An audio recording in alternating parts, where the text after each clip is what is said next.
नमस्ते सम्पूर्ण आदरणीय साथीहरूलाई। शिक्षक सेवा आयोगको तयारी गरिराख्नुभएका र शिक्षण लाइसेन्सको तयारी गरिराख्नुभएका सम्पूर्ण साथीहरू, आजको यो विषयमा हामी सिकाइ भनेको के हो, त्यसको सिकाइको अर्थ के छ, त्यसको स्वरूप के छ, सिकाइको प्रक्रिया के हो, सिकाइलाई प्रभाव पार्ने तत्त्वहरू के कस्ता छन्, परिपक्वता र सिकाइको सम्बन्ध कस्तो छ है, सिकाइको स्थानान्तरण कसरी हुन्छ, स्मरण र विस्मरण चाहिँ कसरी हुने गर्दछ, उत्प्रेरणा भनेको के हो, त्यसका लागि चाहिँ उत्प्रेरणाद्वारा सिकाइ कसरी हुन्छ, यी यावत कुराहरूमा यो विषयमा हामी छलफल गर्नेछौँ, चर्चा गर्नेछौँ।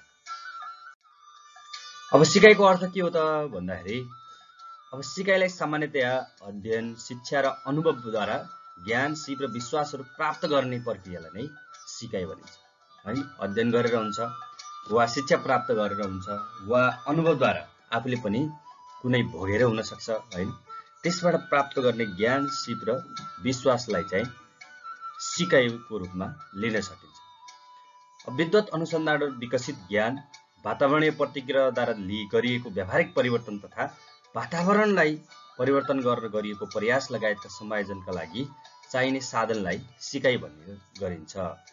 तसर्थ कुनै पनि प्रकारको तालिम, प्रशिक्षण वा शिक्षणद्वारा व्यक्तिको जीवनमा आउने स्थायी र सकारात्मक परिवर्तनलाई सिकाइ भनिन्छ। सिकाइ भनेको जहिले पनि सकारात्मक परिवर्तन हो र व्यवहारमा देखिने सकारात्मक परिवर्तनलाई चाहिँ सिकाइको रूपमा लिने गरिन्छ।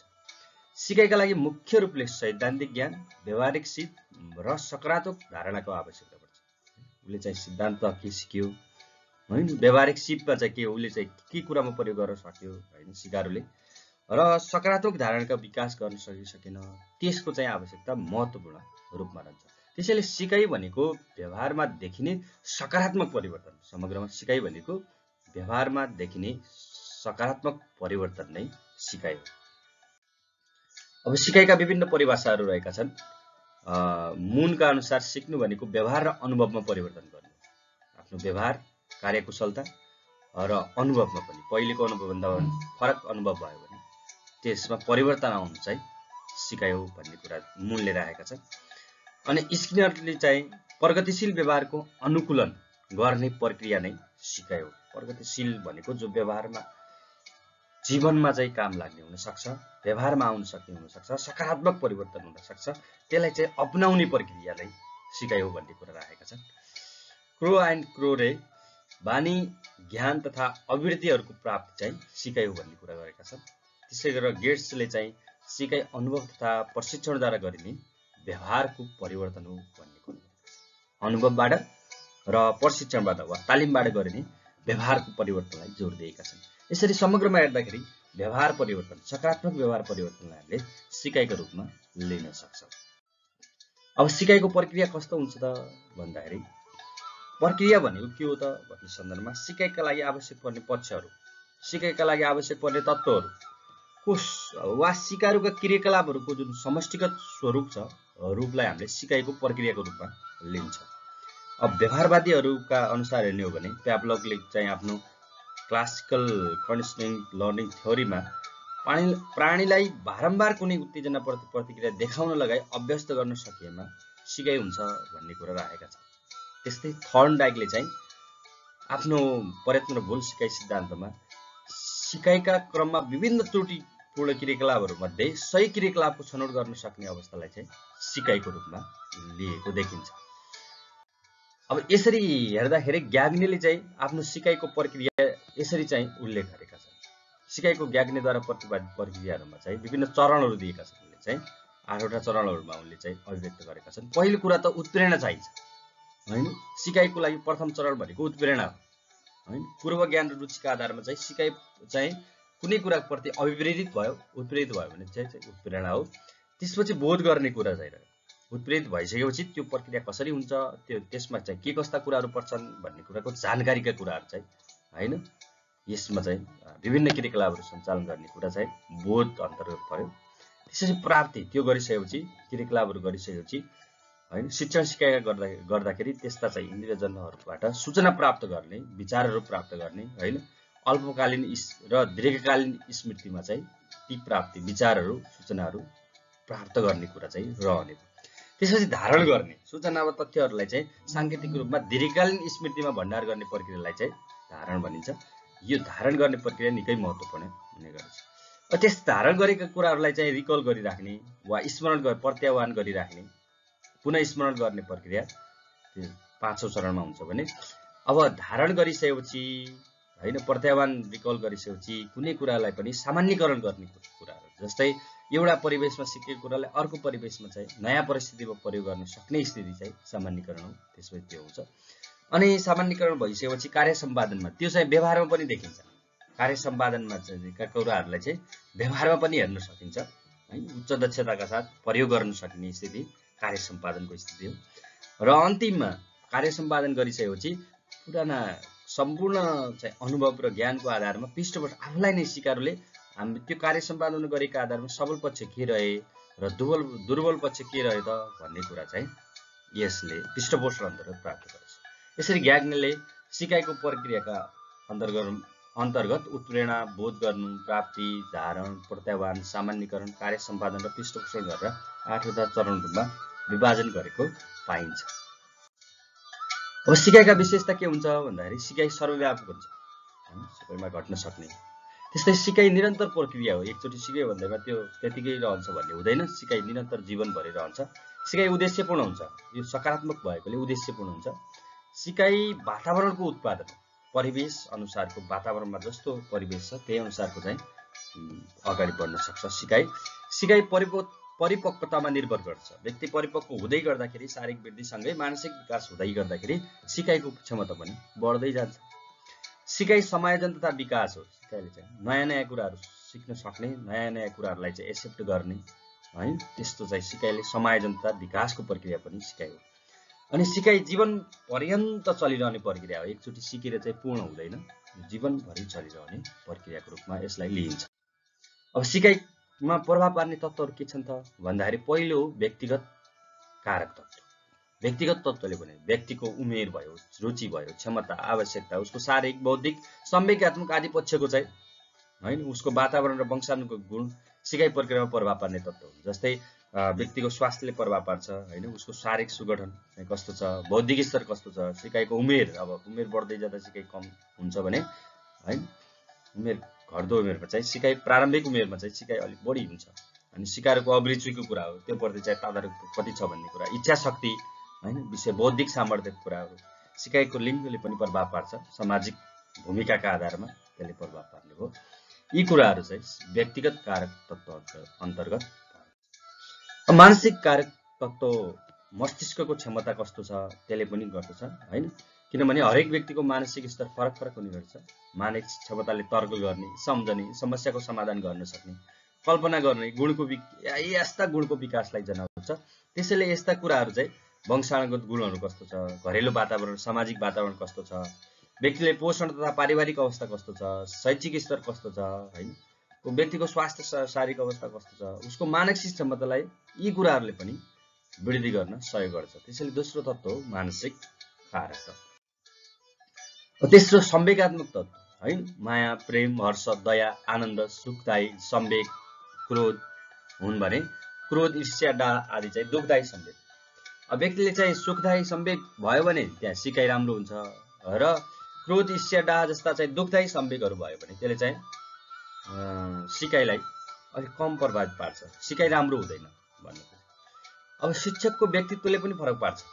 शिक्षकको व्यक्तित्व राम्रो देखियो, विषयवस्तुमा दक्ष शिक्षक छ, शिक्षण विधिमा निपुण दक्ष छ हैन, असल नेतृत्व छ, असल उत्प्रेरक छ, असल सामाजिक व्यवहार छ, उत्साही सहयोगी र मेहनती शिक्षक छ हैन, राम्रो स्वास्थ्य छ, उत्तम चरित्र छ, अनि आकर्षक व्यक्तित्व छ, बौद्धिक सामर्थ्य छ, शिक्षण प्रविधि जान्ने छ भने शिक्षक चाहिँ एकदम त्यसको प्रभाव निकै पर्छ विद्यार्थीमा। तर अलिकति कम भएमा चाहिँ त्यसले पनि नकारात्मक भूमिका चाहिँ खेल्छ। अनि त्यस्तै वातावरणको हैन, व्यक्तिको वरिपरिको शारीरिक अवस्था, मानसिक अवस्था, सामाजिक संवेगात्मक आदि पक्षको विकासमा चाहिँ महत्त्वपूर्ण पर्छ। त्यसको परिवेशले प्रभाव पार्ने गर्दछ। त्यसले वातावरणको पनि प्रभाव छ। अब वंशानुक्रमको पनि हो हैन, पहिलेदेखि कस्तो चाहिँ उसको वंशको विकास भइरहेको छ हैन, त्यसले पनि फरक पार्ने स्थिति रहन्छ। अनि त्यस्तै गरेर उत्प्रेरणा भयो, पुनर्बल भयो हैन, अभ्यास भयो, शिक्षण विधि भयो, स्मृति कति हुन्छ, अनि सिकाइको स्थानान्तरण कति हुन्छ आदि कुराले पनि सिकाइलाई प्रभाव पार्ने गर्दछ। अब सिकाइको स्थानान्तरणको कुरा गर्दै गर्दाखेरि के हो त सिकाइ स्थानान्तरण भनेको भन्दाखेरि पहिले सिकेका कुराहरूलाई है नयाँ ज्ञान र सिप सिक्ने स्थितिमा प्रयोगमा ल्याउनलाई सिकाइको स्थानान्तरण भनिन्छ। वा एउटा परिस्थिति वा परिवेशमा सिकेको कुरालाई अर्को परिस्थितिमा अर्को परिवेशमा चाहिँ लागू गर्न खोज्ने यो स्थिति चाहिँ सिकाइको स्थानान्तरण हो। अब एक क्षेत्रमा सिकाइको एक क्षेत्रको चिन्तन अनुभव वा ज्ञान सिप आदतहरूलाई अर्को क्षेत्रमा सिफारिस गर्नु वा लगाउनलाई सिकाइको स्थानान्तरण भनिन्छ। क्रो एन्ड क्रोका अनुसार एउटा क्षेत्रको चिन्तन अनुभव र ज्ञानलाई अर्को क्षेत्रमा प्रयोग गर्न सक्नलाई चाहिँ सिकाइ भनिन्छ। त्यस्तै हर्बर्ट सोरेसनका अनुसार सिकाइको स्थानान्तरण भनेको एउटा परिस्थितिमा आर्जित ज्ञान तालिम वा बानीहरूलाई अर्को परिस्थितिमा स्थानान्तरण गर्नु हो है। यसरी समग्रमा हेर्दाखेरि एउटा अवस्थामा सिकेको ज्ञान सिप प्रवृत्ति आदत धारणा मूल्यहरूलाई विभिन्न कुरा हुन सक्छ। ज्ञान हुन सक्छ, सिप हुन सक्छ, त्यसको चाहिँ प्रयोग हुन सक्छ, प्रवृत्ति अभिरुचि हुन सक्छ, आदत बानी हुन सक्छ, धारणा भयो, मूल्यहरूलाई अर्को अवस्थाको सिकाइमा प्रयोग गर्न सक्नलाई सिकाइको स्थानान्तरणको रूपमा लिन सकिन्छ। अब सिकाइका स्थानान्तरणका प्रकारहरू कति छन् त भन्दाखेरि एउटा सकारात्मक स्थानान्तरण, अर्को नकारात्मक स्थानान्तरण हो, अर्को चाहिँ शून्य सिकाइको स्थानान्तरण। अब एउटा विषयवस्तुको सिकाइले अर्को विषयवस्तुको सिकाइमा सघाउ पुर्याउँछ भने त्यो सकारात्मक स्थानान्तरण होइन। जस्तै गणित विषय राम्रो भयो भने विद्यार्थीले भौतिक विज्ञानमा पनि राम्रो अङ्क ल्याउँछ, यो चाहिँ सकारात्मक स्थानान्तरण हो होइन। अब नकारात्मक स्थानान्तरण के हो त भन्दाखेरिमा एक विषयको सिकाइले अर्को विषयवस्तु सिकाइमा बाधा पुर्याउँछ भने त्यो नकारात्मक स्थानान्तरण होइन।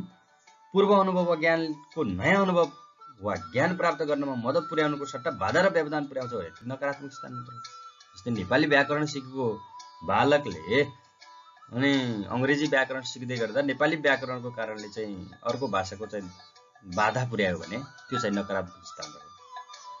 अब शून्य स्थानान्तरण हुन सक्छ। शून्य स्थान सिकाइको न त सिकाइमा न सकारात्मक स्थान न त नकारात्मक कुनै असर पार्दैन भने त्यसलाई चाहिँ शून्य स्थानान्तरण भनिन्छ। जस्तै नेपाली सिकेको बच्चाले सामाजिक सिक्दाखेरि कुनै प्रभाव पर्दैन, त्यहाँ चाहिँ न उसले चाहिँ त्यही अनुसार सिक्छ भने त्यो चाहिँ शून्य स्थानान्तरण सिकाइको स्थानान्तरण। यसरी तीन किसिमका स्थानान्तरणहरू रहेका देखिन्छ। अब सिकाइ स्थानान्तरणका सिद्धान्तहरू रहेका छन् केही। औपचारिक अनुशासनको सिद्धान्त पहिलो हो। व्यक्ति भनेको के हो त भन्दाखेरि व्यक्तिमा मस्तिष्कका विभिन्न शङ्काहरू हुन्छन्, स्मरण गर्ने, तर्क गर्ने, कल्पना गर्ने, ध्यान गर्ने, इच्छा गर्ने, विचार गर्ने आदि छुट्टा छुट्टै अस्तित्व हुन्छन्।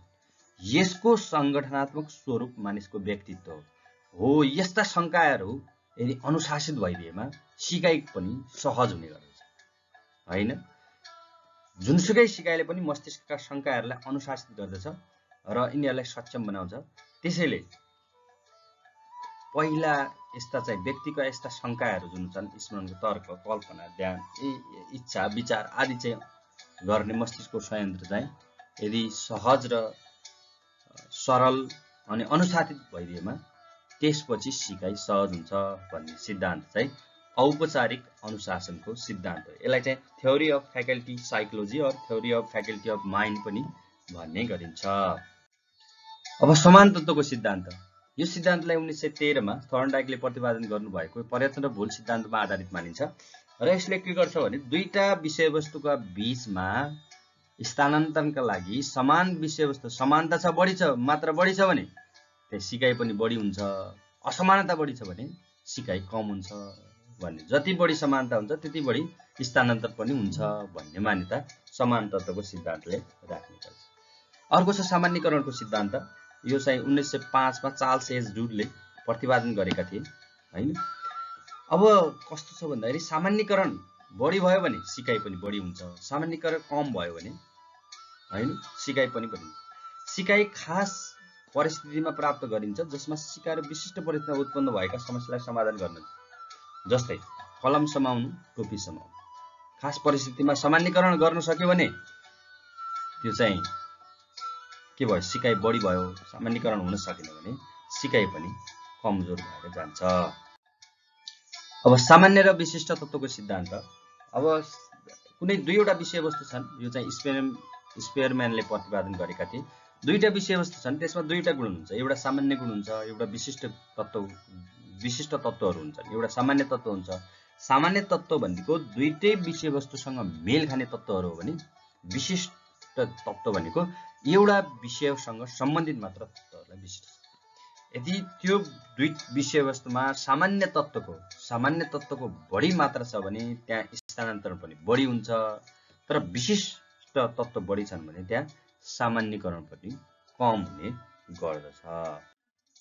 अब सिकाइको स्थानान्तरणमा प्रभाव पार्ने तत्त्वहरू छन् हैन, जस्तै सामान्यकरण बढी भयो भने स्थानान्तरण बढी हुन्छ, सामान्यकरण समझदारी भयो भने हैन, वैज्ञानिक र प्रभावकारी पाठ्यक्रम हुनु पर्यो हैन, विषयवस्तुको प्रकृति र स्वरूप चाहिँ मिल्दो हुनु पर्यो, सिकाइको अर्थपूर्ण सिकाइ हुनु पर्यो हैन, शिक्षण विधिमा चाहिँ प्रभावकारी हुनु पर्यो, अभ्यास गर्ने वातावरण हुनु पर्यो, विषयवस्तुको संगठन हुनु पर्यो, अनि समान तत्त्वको प्रयोग भयो भने बढी प्रयोग हुन्छ, सामीप्यता त्योसँग नजिक भयो भने चाहिँ के हुन्छ, बढी हुन्छ। यसरी स्थानान्तरणमा यी तत्त्वहरूले प्रभाव पार्ने गर्छ। परिपक्वता र सिकाइ बीचको अन्तर सम्बन्ध के छ त भन्दाखेरि परिपक्वता उमेर अनुसार प्राप्त हुने अनुभव, शारीरिक एवं बौद्धिक क्षमता नै परिपक्वता हो। शारीरिक वृद्धि सँगसँगै विकास भएको बौद्धिक क्षमता पनि के हो, परिपक्वता। अब परिपक्वता बढ्दै जाँदा सिकाइ पनि बढी हुन्छ भने सिकाइको स्तर बढ्दै जाँदा परिपक्वता पनि बढ्ने हो यसमा चाहिँ हैन। अनि गर्भधारणदेखि अब परिपक्वता भनेको के हो, सिकाइ भनेको के हो त भन्ने सन्दर्भमा गर्भधारणदेखि कर्मिक रूपमा हुने वंशानुगत गुणको प्रसारण र विकासलाई परिपक्वता भनिन्छ भने वातावरणबाट तथा अन्तर्क्रियाबाट प्राप्त अनुभवहरूको संयोजनबाट सिकाइ अनुभव संयोजनलाई हामी सिकाइ भन्छौँ। परिपक्वता जन्मजात र स्वाभाविक प्रक्रिया हो भने सिकाइ चाहिँ वातावरणमा निर्भर हुने प्रक्रिया है। परिपक्वता वंशानुक्रममा आधारित हुन्छ, सिकाइ चाहिँ वातावरणमा आधारित हुन्छ, वातावरणबाट प्रभावित हुन्छ। अनि परिपक्वता अभ्यासबाट प्रभाव पर्दैन र सिकाइ चाहिँ अभ्यासबाट निकै प्रभाव पर्ने गर्छ। परिपक्वताको जैविक प्रक्रिया हो, सिकाइ चाहिँ आर्थिक प्रक्रिया हो।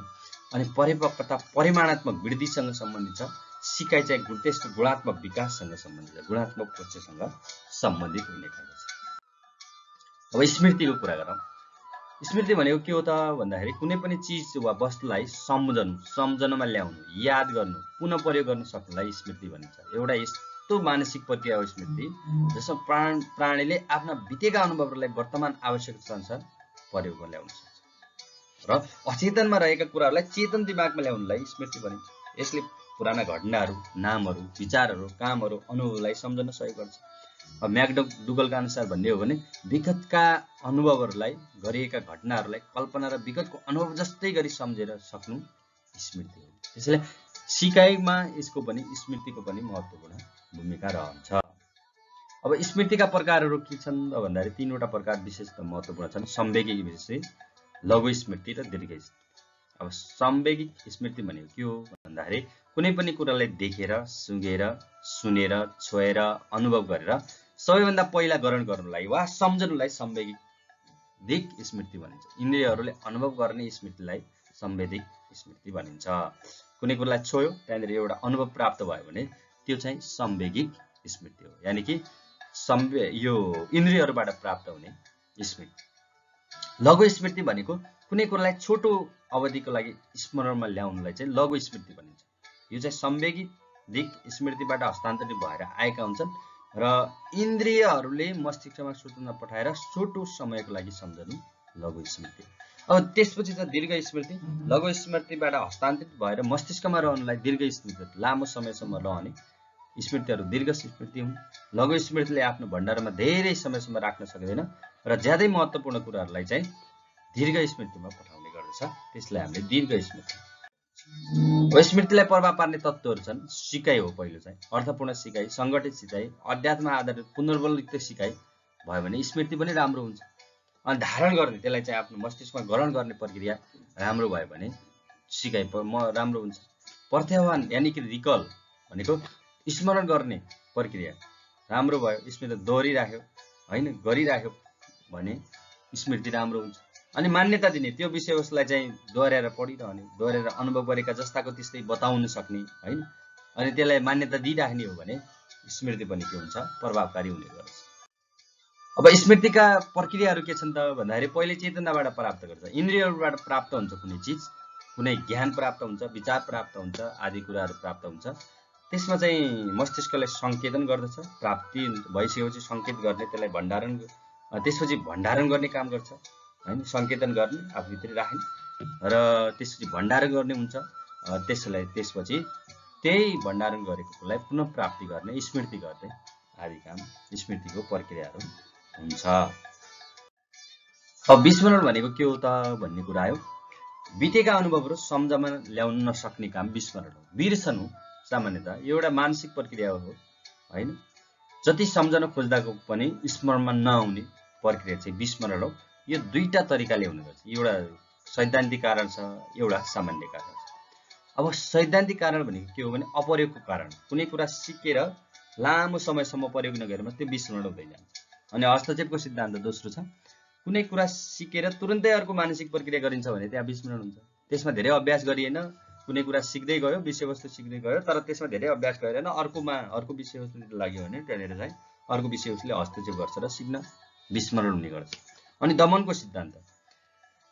दमनको सिद्धान्त फ्राइडको सिद्धान्तमा आधारित छ। चेतन मस्तिष्कमाथि अचेतन मस्तिष्कको दमन भएमा विस्मरण बढी हुन्छ हैन। चेतन मस्तिष्कमा अचेतन मस्तिष्कको दमन भएमा चाहिँ चेतनामा आउन सक्दैन र स्मृति चाहिँ अचेतनमा रहन्छ, त्यो चाहिँ विस्मरण हुन जान्छ। कतिपय कुराहरू जतिको नराम्रा कुराहरू हैन हामीले चाहिँ त्यो चेतन मस्तिष्कले ल्याउन चाहदैन, तिनीहरू अचेतनमा रहन्छन्, तिनीहरू चाहिँ विस्मृत भएर विस्मरण भएर जान्छ।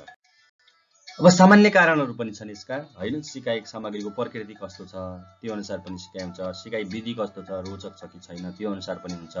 अनि मस्तिष्कमा चोट लागेमा, मस्तिष्क घात भएमा पनि के हुन्छ, बिर्सने बढ्छ। मादक पदार्थ सेवन गर्ने गरेमा बिर्स हुन्छ मान्छेले बढी जसो। मानसिक रोगहरू लाग्ने हैन, पुनः स्मरण गर्ने इच्छा नै नहुने, तीव्र संवेगात्मक अवस्था भएमा पनि बिर्सन्छ।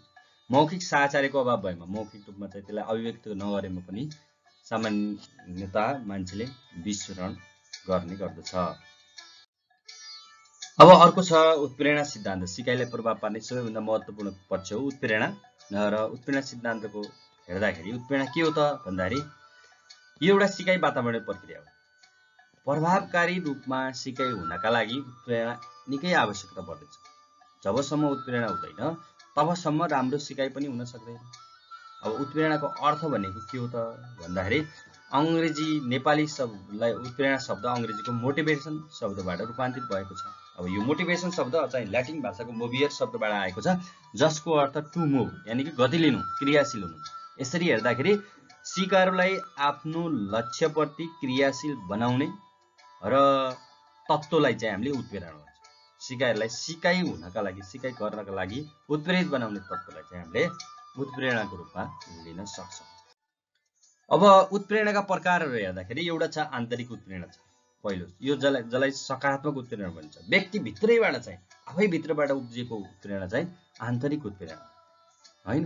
आफैलाई गर्न मन लागेर स्वेच्छाले हैन भित्रबाट उत्प्रेरित प्रकारको, यसलाई सकारात्मक उत्प्रेरणा पनि भनिन्छ हैन। व्यक्तिले जुन कुरा गर्दाखेरि आफ्नो भित्रबाट आनन्द, सुख र सन्तोषको अनुभूति गर्न सक्छ हैन। आन्तरिक रूपमा चाहिँ ऊ उत्प्रेरित हुन सक्छ। त्यसैले यसलाई प्राथमिक प्रेरणा, जन्मजात वा जैविक प्रेरणा पनि भनिन्छ। जस्तै भोक, तिर्खा, निद्रा, आराम, यौन चाहना यस्ता प्रेरक आफै भित्रबाट निस्किएका हुन्छन्। यस्ता प्रेरकहरूलाई हामीले चाहिँ प्रेरकलाई आन्तरिक वा सकारात्मक उत्प्रेरणा भन्छौँ। अब बाह्य वा नकारात्मक उत्प्रेरणा पनि रहेको छ। यस्ता उत्प्रेरणाहरू बाह्य तत्त्वको चाहिँ प्रभावबाट हुने गर्दछ हैन। बाह्य तत्त्वको प्रभावबाट व्यक्तिले आफ्नो लक्ष्य निर्धारण गर्दछ भने हैन, शिक्षकको प्रशंसा भयो, निन्दा भयो, पुरस्कार, प्रतिस्पर्धा आदिको भावनाले बालकमा उत्प्रेरणा जगाउने कामलाई चाहिँ व्यक्तिको स्वेच्छाले नभइकन कुनै प्रलोभन, डर, त्रास, धम्की र आशा, इच्छाका कारणले चाहिँ हुने उत्प्रेरणालाई चाहिँ हामीले चाहिँ बाह्य प्रेरणा वा नकारात्मक उत्प्रेरणा पनि भन्ने गर्छ। अब यस्तो चाहिँ यो सहायक र गौण उत्प्रेरणा हो, कृत्रिम हो, मनोवैज्ञानिक उत्प्रेरणा हो। यस्तो विस्तृत सामाजिक उत्प्रेरणा पनि भनिन्छ। अब प्राथमिक उत्प्रेरणालाई काम गर्न नसकेमा यस्तो अवस्थामा यो उत्प्रेरणा प्रयोग गरिन्छ। यदि बच्चाले भित्र तौरबाट आफै भित्रबाट पढ्न सक्ने स्थिति रहेन, पढाइप्रति रुचि जगाउने स्थिति भएन भने यस्ता चाहिँ प्राथमिक तत्त्वले काम गरेर उत्प्रेरणालाई काम गर्ने भने हामीले सहायक उत्प्रेरणा प्रयोग गर्न सक्छौँ। गौण उत्प्रेरणाको रूपमा द्वितीय बाह्य प्रेरणा प्रयोग गर्न सकिन्छ। अब प्रेरक कस्तो कस्तो प्रेरक हुन्छ त भन्दाखेरि एउटा जन्मजात रूपमा प्रेरक हुन्छ। जन्मजात आफूसँग लिएर आएको हुन्छ हैन। यस्ता उत्प्रेरक प्राथमिक उत्प्रेरक भनिन्छ। मान्छेलाई के गर्न उत्प्रेरणा दिइरहने जन्मजात रूपमा चाहिँ गायन कलामा एकदम राम्रो भएर आउँछ अनि उसलाई चाहिँ एउटा मिठा स्वर लिएर आउँछ र अनि पछि त्यसैमा उत्प्रेरित हुँदै जान्छ। त्यो जन्मजात प्रेरक। आर्जित प्रेरक हुन्छ हैन। जन्मजात रूपमा लिएर आएका स्वाभाविक प्रेरक नभएर सिकाइबाट प्राप्त हुने आर्थिक प्रेरकहरू पनि हुन्छन् हैन। अनि व्यक्तिगत प्रेरक पनि हुन्छ। हरेक व्यक्ति एक अर्कामा भिन्न रुचि, चाहना, आदत आदिका आधारमा भिन्न हुन्छ र हरतरले चाहिँ कुनै कुराप्रतिको त्यसको इच्छा रुचिका अनुसार लागिरहन्छ भने त्यो व्यक्तिगत प्रेरक। अनि सामाजिक प्रेरक हुन्छ हैन। सामाजिक आदर्श, स्थिति, सम्बन्ध आदिका कारणबाट हैन व्यक्तिले परेको प्रभाव पर्छ। उसले चाहिँ आत्मसुरक्षा, आत्मप्रदर्शन, जिज्ञासा, सामाजिक मान सम्मानका लागि चाहिँ आफ्नो सामाजिक प्रतिष्ठा बढाउनको लागि चाहिँ गर्ने प्रेरकहरू सामाजिक प्रेरक अन्तर्गत पर्दछ। अब कक्षा कोठामा प्रयोग गर्ने उत्प्रेरणा कस्तो हुनुपर्छ भन्दाखेरि आवश्यकता उन्मुख हुनुपर्छ, लक्ष्य उन्मुख हुनुपर्छ, रुचि अनुसार हुनुपर्छ, विद्यार्थीको उत्सुकता जगाउने खालको हुनुपर्छ, सकारात्मक प्रतिस्पर्धा जगाउने खालको हुनुपर्छ, परिणामको ज्ञान दिने, पछि चाहिँ के होला भन्ने त्यसको ज्ञान, पुरस्कार र दण्डमा आधारित हुनुपर्छ हैन। अब दण्ड भनेको त्यस्तो ठुलो कुरा नभएर सकारात्मक कुरा र नकारात्मक कुरालाई चाहिँ छुट्याइदिने हुनुपर्छ, प्रशंसा र दोषारोपण प्रशंसामा आधारित हुनु पर्यो, उपलब्धिलाई चाहिँ मापन गर्न सक्ने, अन्वेषण र खोजमा आधारित भयो भने प्रभावकारी हुन्छ। अब शिक्षकले निर्वाह गर्नुपर्ने भूमिका के हो त भन्दाखेरि पहिले त पाठलाई, कार्यलाई रुचिकर बनाउनु पर्यो, आकर्षक बनाउनु पर्यो, मनमोहक बनाउनु पर्यो र सकारात्मक प्रतिस्पर्धाको भावना विकास गर्नु पर्यो विद्यार्थीहरूलाई चाहिँ सकारात्मक। अनि पहिले नै कुनै कुराको चाहिँ उपलब्धि यो है भनेर चाहिँ त्यसलाई चाहिँ गर्न चाहिँ प्रोत्साहित गर्नु पर्यो। अनि सिक्ने कार्यमा सहयोग गर्नु पर्यो, पुनर्बलको प्रयोग गर्नु पर्यो, राम्रो काम गर्नेलाई पुरस्कार र नराम्रो काम गर्नेलाई चाहिँ दण्ड भन्नाले सुधार गर्ने प्रयत्नहरू गराउनु पर्यो हैन। विद्यार्थीलाई मैले पनि गर्न सक्छु है भावनाको विकास गर्नु पर्यो, जिज्ञासु बनाउनु पर्यो हैन। अनि विद्यार्थीलाई चाहिँ अरू पछि भन्छु अनि त्यसपछि कौतूहलताको विकास गराउनु पर्यो। यो गर्दा के हुन्छ भन्दाखेरि यो गर्दा यो कुरा हुन सक्छ भनेर चाहिँ कौतूहलताको विकास गराएर शिक्षकले चाहिँ उत्प्रेरणा जगाउने क्रियाकलापहरू गराउन सक्ने भयो। अब मास्लोको प्रेरणाको सिद्धान्त छ। मास्लोले 1943 मा यसको विकास गरेका थिए। यो चाहिँ आवश्यकतामा आधारित सिद्धान्त हो, त्यसले आवश्यकताको सिद्धान्त पनि यसलाई भनिन्छ। उनका अनुसार के छ भन्दाखेरि मानिसमा प्रशस्त इच्छा र चाहना आवश्यकता हुन्छन्, त्यस्तो परिपूर्तिका लागि थप इच्छा, चाहना र आवश्यकता भइरहन्छ। मानिसका कुनै चाहना पूरा हुन सक्छन् तर चाहना र आवश्यकता पूर्णता पनि कहिल्यै हुँदैन, जसलाई प्राप्तिका लागि मानिस उत्प्रेरित भएन। चाहना र इच्छा हुन्छन्, ती चाहना पूरा हुने बित्तिकै अरू इच्छाहरू बढ्दै जान्छन्। त्यसैले मानिसमा उत्प्रेरणा जागिरहन्छ, उत्प्रेरणा भइरहन्छ भन्ने त सिद्धान्त चाहिँ मास्लोको प्रेरणाको सिद्धान्त रहेको छ। अब यसलाई चाहिँ उनले यसरी चाहिँ हायरार्की दिएका छन्। तल्लो चरणमा पहिला कुरा चाहिँ शारीरिक आवश्यकताको परिपूर्ति हुन्छ, घाँस घाँसको। त्यसपछि यो भइसकेपछि सुरक्षात्मक आवश्यकता, भौतिक खतराबाट मुक्त हुन चाहन्छ मान्छे। त्यसपछि सामाजिक आवश्यकताहरू आवश्यक पर्छन्, सामाजिक मेलमिलाप र प्रेमको कुराहरू पर्ला हैन। त्यसपछि यी कुराहरू प्राप्त भइसकेपछि स्वाभिमानको आवश्यकता पर्छ हैन। आत्मसम्मान र स्वाभिमान, उच्च ओहदा प्राप्त गर्ने हुन्छ र अन्तिममा आत्मसन्तुष्टि, स्वविकास, सृजनात्मक कार्यको विकास हुन्छ, उत्प्रेरण छ। भनेपछि एउटा प्राप्ति भइसकेपछि अर्को बढ्दै जान्छ, इच्छा चाहनाहरू बढ्दै जान्छन् र यसरी मान्छे उत्प्रेरित हुँदै जान्छ भन्ने सिद्धान्त चाहिँ मास्लोले दिएका छन्। धेरै धेरै धन्यवाद साथीहरू। यसरी भानु चैतन्य च्यानलमा विभिन्न भिडियोहरूलाई हेरिदिनु भयो, सुनिदिनु भएको छ। तपाईहरुलाई चाहिँ यो च्यानललाई लाइक, सब्स्क्राइब र शेयर गरिदिनु होला, आवश्यक कमेन्ट पनि गरिदिनु होला। हस्, धन्यवाद।